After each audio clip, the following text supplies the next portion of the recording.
Chapter 11. "Hey, how's your friend Sandra?" Jade asked from the other side of the room.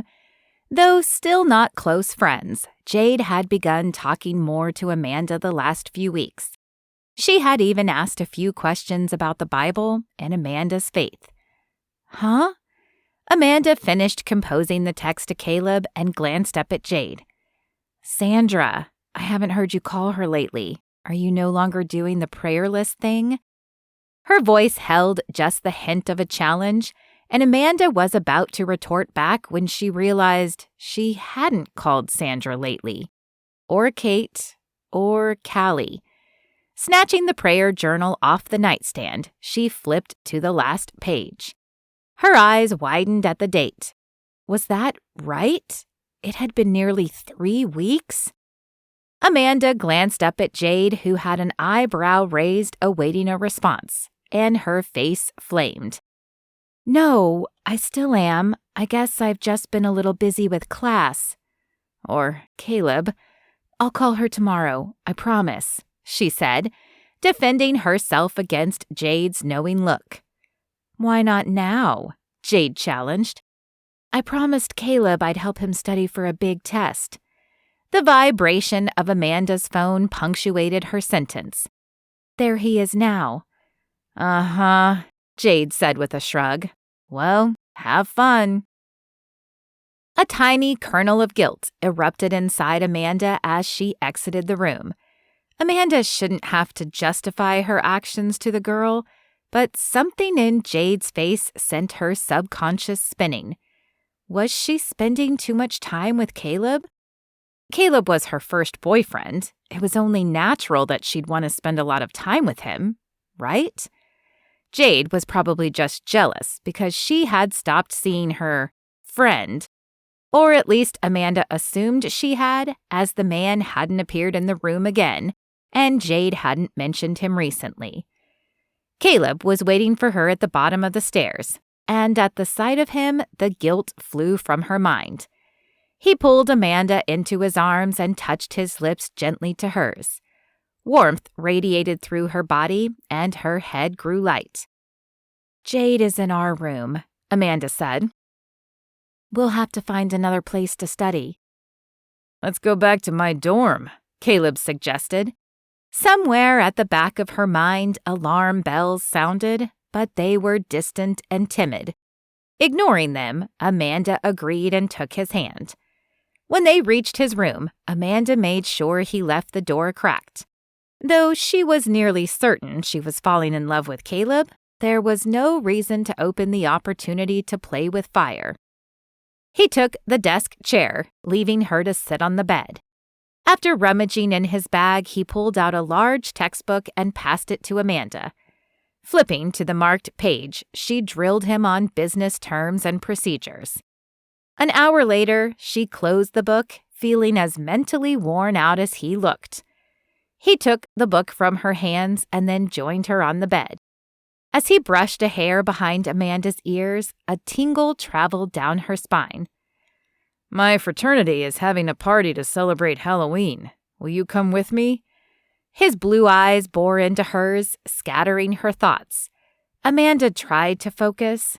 She did want to go, but she'd heard stories about frat parties. "I don't know," she said in a hesitant voice. "Don't people just get drunk and, you know?" Amanda's face flushed, and she looked down at her hands at the innuendo she was alluding to. "Some do, but ours aren't like that. Please?" He placed a finger under her chin and tilted her face upward, turning his puppy dog eyes on Amanda. It was like he knew she was a sucker for those eyes. "Okay," she whispered.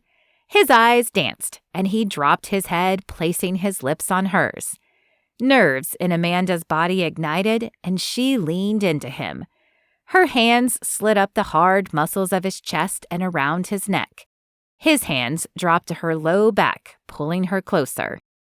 As the kiss deepened, Caleb leaned Amanda back. When her head touched his pillow and she felt his hands breach the safety of her shirt, The alarm bells finally blared loud enough to grab Amanda's attention. She pushed against his chest until the kiss broke. He stared down at her with wild and hungry eyes. "Stop. We need to take a breath," she said, panting. Ice flickered in Caleb's eyes. Amanda flinched at the hardness that radiated from them. Had she gotten him all wrong? Another moment passed, and then his eyes softened and he sighed. "You're right. I just can't help it when I'm with you." He leaned down to kiss her again, but Amanda pushed harder. "I'm serious." "Fine." Caleb dropped his hands and rolled off her. "I should go," Amanda said, sitting up and smoothing her shirt. Her emotions were running wild, and she needed time to think. "No, don't." He reached out to her, but made no move to get off the bed. Amanda shook her head. Neither of them would get any more studying done tonight, and the promises she had made to herself earlier flared in her mind. "No, I promised Jade I'd do something with her tonight anyway. I'll see you tomorrow." Without giving him time to respond, Amanda grabbed her bag and left the room. As the door closed behind her, she sighed. Dating was much harder than Amanda had expected. Her mother's admonishment to wait suddenly made sense. Her mind knew saying no had been the right thing, but her body sure didn't understand, and it was becoming increasingly harder to say no. Should she break things off with Caleb? Though he had always stopped when she asked him, he never seemed pleased at the prospect. What if one day he didn't stop? Would she be okay with that?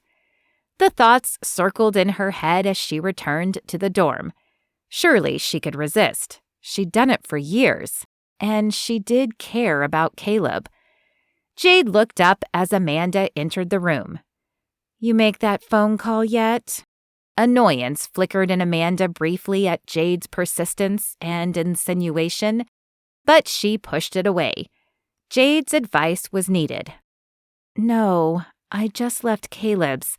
It got a little heated, and I'm having a hard time staying strong when I'm with him. I'm wondering if I should break it off." Jade smiled. Men are physical creatures. Once you let them down a path, it's hard to get them to stop. "No kidding," Amanda returned. "All we've done is kiss, but I can tell he wants more." "What would you say to a girl in your position?" Jade asked. "What do you mean?" Amanda sat on her bed, curling her legs beneath her. "I mean, what if Sandra asked you for advice?" Amanda couldn't stop the laugh that escaped her lips. "Sandra is a 60-something-year-old widow. I doubt seriously she would be asking me for dating advice." Jade rolled her eyes. "Fine. Think of someone younger. Who's someone younger you might talk to?" Well, there was Kate, but Kate was her best friend. They shared so much it was hard to think about her representing someone she didn't know as well. Then Callie's face popped into Amanda's head. Callie had spoken at their high school last year. "There's this woman named Callie," Amanda began slowly. "Okay, Callie. What would she have told you?" As the image of Callie solidified in her mind, Amanda could almost hear Callie's voice in her head. Amanda sighed. "She would say that if Caleb were pushing me to have sex, then he wasn't a good influence, and that as a Christian, he should want me not to sin." A stray thread in her comforter caught her attention as the guilt set in once again. It wasn't that she didn't believe Callie. It just was so much harder when it was happening. Jade shrugged. "I'm no expert in Christian matters, as you know, but that sounds pretty reasonable." Confusion tumbled around in Amanda's head.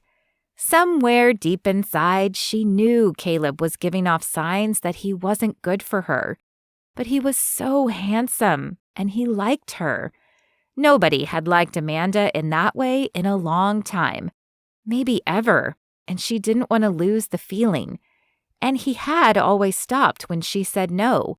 So maybe he was just fighting his desire like she was. "What's wrong?" Jade asked. The thread garnered Amanda's attention again as she avoided Jade's eyes.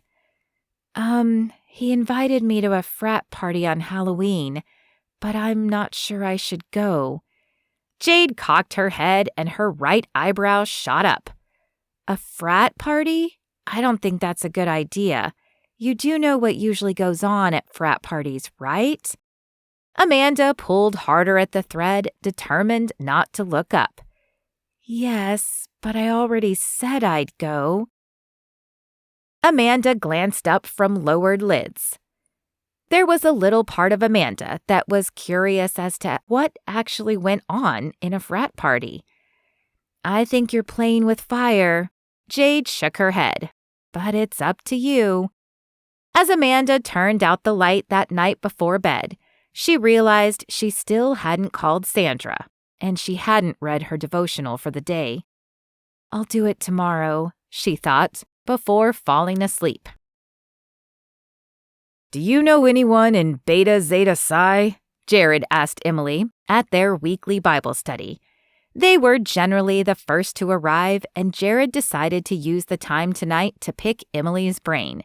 He had heard some troubling information today. "I don't know," she said with a shake of her head, her forehead furrowed in confusion. "Why do you ask?" Jared sighed. "I heard through the grapevine that they have a Halloween party planned. If I can't keep Amanda from Caleb, I want to at least be there to keep an eye on her. I know we don't know exactly what happened to Nikki, but we do know she left right after one of these parties." "Amanda never asked for your side of the story?" Emily asked. Jared had filled her in on the encounter after his conversation with Sarah. "No, and I really thought she would.